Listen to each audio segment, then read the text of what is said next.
вирустың қауіп-қатерге қарсы алдын алу шаралары қаңтар айында дүниежүзілік денсаулық сақтау ұйымы Қытайда коронавирус індетінің өршуі туралы алғаш хабарлаған сәттен басталды. 2,5 айдың ішінде Алматы әуежайының мемлекеттік шекарасында шұғыл қорғаныс шаралары жүргізілді. 13 наурызда Алматыда COVID-19 вирусының алғашқы жағдайы тіркелді. Таралу қарқыны жоғары. Бүгінгі наурызға дейін Алматыда 11 коронавирус жағдайы тіркелді. Тұрғындар үшін тез өсіп келе жатқан қауіп бізді жылдам шешім қабылдауға мәжбүр етуде. Сондықтан мен төтенше жағдай режимін қамтамасыз ету жөніндегі мемлекеттік комиссияға қалада карантин енгізу туралы ұсыныс енгіздім. Бұл шешім 1 сағат бұрын қабылданды. Қалада карантин 19 наурызда түнгі сағат 00-ден енгізіледі. Алматыдағы карантиннің басты мақсаты инфекцияның таралуын тоқтату. Міндет қаланың сыртқы периметрін қатаң бақылауға алу және қала ішінде қатаң карантин режимін енгізу арқылы инфекцияның таралу жолын тоқтату. Негізгі шаралар: мегаполисте өзін-өзі оқшаулау және үй карантины механизмдері арқылы эпидемияға қарсы ауқымды іс-шараларды жүргізу. Көшелерді, тротуарларды жуу және дезинфекциялау арқылы жұқтыру органдарын бұғаттау. Қоғамдық орындарда, тұрғын үйлерде санитарлық эпидемиологиялық дезинфекцияны күшейту және іргелес аумақтарды санитарлық тазалау. Азаматтар мен автокөлік құралдарының Алматы қаласы аумағына кіріп шығуын шектеу. Алматы қаласына кіреберістерде 27 блок бекеттерін орнату. Блок бекеттерінде патрульдік полиция полкының, Қорғаныс министрлігі мен ұлттық гвардия бөлімшелерінің күштері жұмылдырылады. Сонымен бірге қалаға бірінші қажеттіліктегі тауарларды, азық-түлік өнімдерін, дәрі-дәрмектер мен медициналық өнімдерді жеке қорғану және гигиена құралдарын әкелу үшін жасыл дәліз жүзеге асырылады.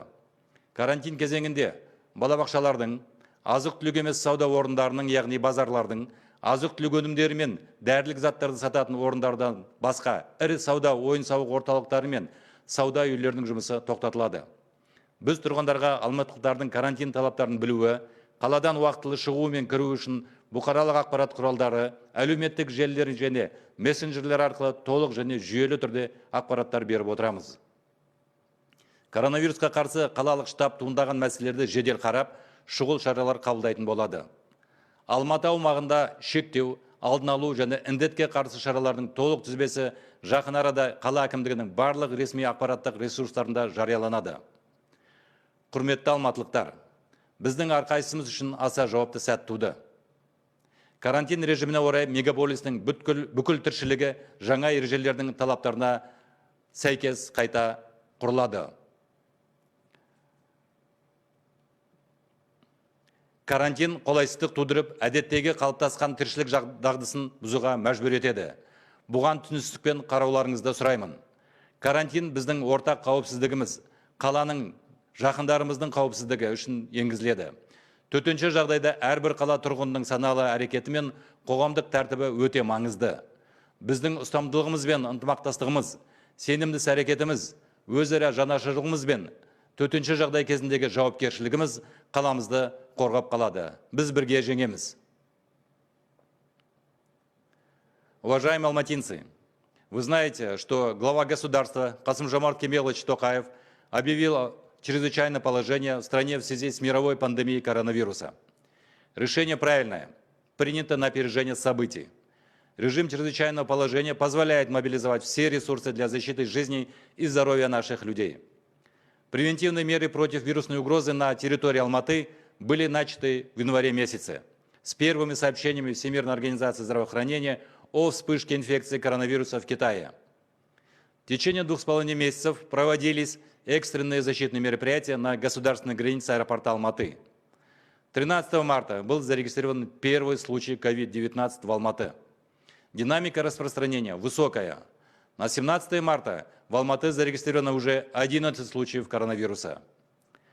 Быстрорастущая угроза населению города заставляет нас действовать без промедления. Поэтому я внес предложение в Государственную комиссию по обеспечению режима чрезвычайного положения предложение о введении в городе карантина. Час назад такое решение принято. В городе Алматы карантин вводится с 0 часов 19 марта. Главная цель карантина в Алматы – остановить распространение инфекции.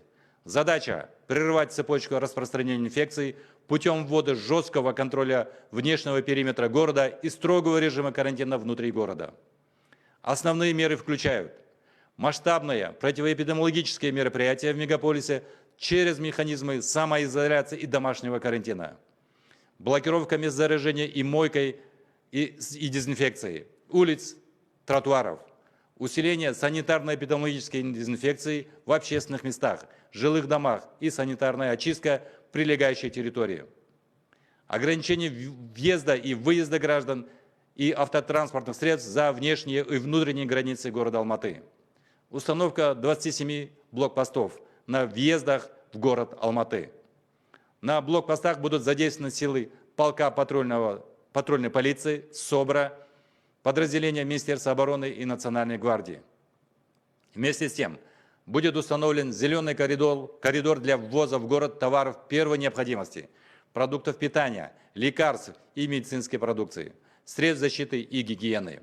На период карантина будет приостановлена работа детских садов, непродовольственных торговых рынков, крупных торгово-развлекательных центров и торговых домов, за исключением объектов, находящихся в них, по реализации продуктов питания и лекарственных средств. Мы будем полно и системно информировать горожан через средства массовой информации, социальные сети и мессенджеры для того, чтобы алматинцы знали требования карантина, чтобы могли заблаговременно выехать или заехать на территорию города Алматы.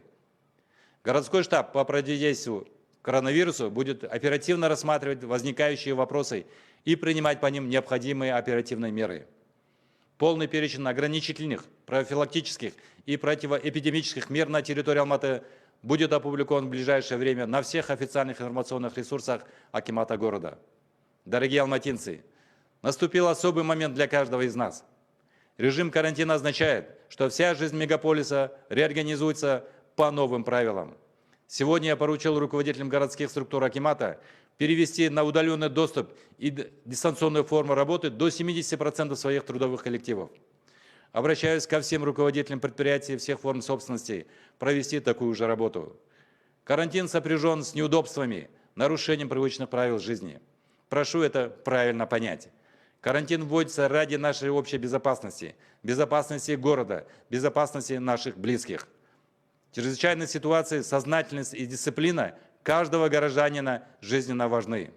Наша выдержка и алматинская солидарность, уверенные действия, взаимоподдержка и соблюдение строгих правил чрезвычайного положения защитят город. Вместе мы справимся.